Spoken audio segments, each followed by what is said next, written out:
Hello, everybody. Welcome to another episode of The Copy Corner with your two favorite copywriters, Terry Schilling, and my copy partner in crime, Dan Marzullo. Dan Yeah, Marzullo. we're really gonna play up that copy crime Dude, brothers dude, thing today, Terry. as everybody watches rolls their eyes and everybody listening rolls their eyes, we love it. So it's cool. I dig Right, it. cheesy but funny, you know. So Yeah. on that note, we're gonna talk about the Yeah. two copy crimes you should never commit today. Yeah. I love that. Dan was totally scripting that in his head, but it came out nice. It really did. And I Right. just called you out. I apologize. But yeah, the two biggest copy crimes you could commit in our eyes right now, especially in 2020, whether you're writing content articles, whether you're writing copy for your website, sales pages, these are the two big things to avoid. Dan, should we rock, paper, scissors to go first? Or just let you take it away? Go ahead, No, buddy. let's do it. Yeah. Let's do it. No, you go ahead, man. Okay, yeah. So for me, I think the first thing that I thought of today when we kind of were discussing this topic was to stop using filler words, but more specifically focusing on the word that. I just hate seeing the word that in copy, and I see it all the time.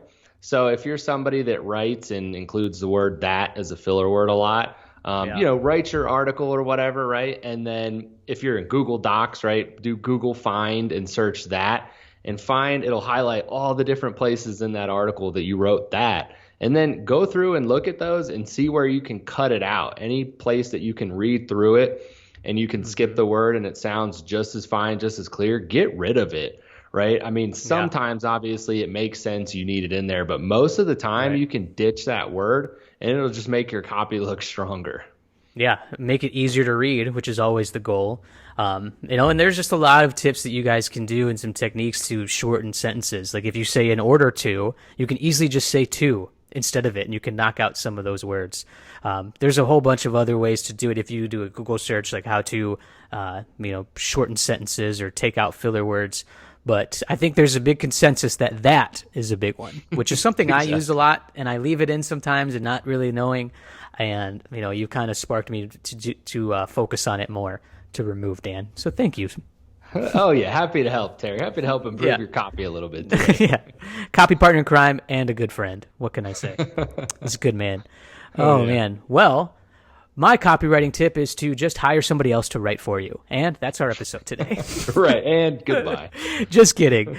My big copy crime is the headline for your sales page or especially your website is to I talk about the we test a lot to go through your website, take out we's and turn them into you's. So you're focusing on the customer, but your headline, you don't want to say, we are the company, we are blank, and we do this. Take out those we's and focus on you, or just focus on the solution that you provide. There's a lot of great websites out there that don't even use the word you, but they just offer the solution, right? They're talking to their audience. They know the pain point. They know what they're looking for. So they say what they're going to deliver, what their promise is in that headline to leave them curious so they can keep reading. I mean, I see sometimes I do see we, but it's ultimately if you just have this huge established brand, I think you can get away with saying we or I. But if you're still trying to build that customer base and sell your new services, I think, or just don't use we. And I have a couple examples I just want to share. Like, for example, Squarespace, their website, you can make easy websites. A website makes it real. That's it. There's no we. It's just a solid headline. It's very aspirational, emotional, makes it real. It is just a huge sentence. It could be your online business. It could be so many things by creating a website. Shift for email. It's a web browser that lets you, it's this huge workspace. You can try shift.com. The browser for work is finally here. It doesn't have the word we. It doesn't brag about itself a lot. It just says what it can do for you. There's a company called Dolly, which is really on-demand, movers to move large pieces of furniture in a short amount of time. Delivering and moving made easy. It's simple, right? And then it says have delivery needs. Don't waste your time or money. Use Dolly. They have the word you in there. It's just really effective. So that's my answer, and I'm sticking to it, Dan. I like it, Terry. That's awesome. Those are some cool short and sweet taglines too for those headings. I like it. So 'cause I wrote them all, coincidentally. Just kidding. That would be awesome. Yeah.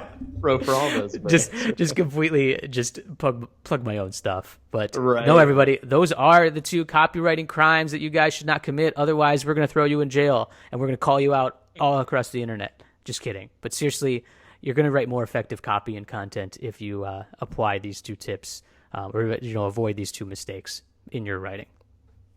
Absolutely, guys. So definitely take those to heart and implement them. Yeah, absolutely. Well, everybody, thanks for listening. That's our episode today. Thanks for watching. As you can see, Dan got a haircut. He's a good man. Mine is still quarantine hair growing strong. Dan's showing off the arms too, man. He's thriving in quarantine right now. I don't know about that. Gym's still closed, Terry. Yeah, you're doing push-ups, man. You got daddy duty and push-ups, man. You're staying active. Oh man. Well, anything else, Dan, before we let everybody go? Oh, that's it for me, man. Anything from you? No, man. We are about to launch our podcast. We keep talking about it. I feel like we're just talking about it, and everybody's like, "Jesus, when it's going to happen?" But it's going on. We're working on that sales masterclass, the sales process masterclass. We're going to give you guys more details there soon. Visit Marzullo and Associates, his website. Visit Terry Schilling Writes. Have some freebies. Join the email list.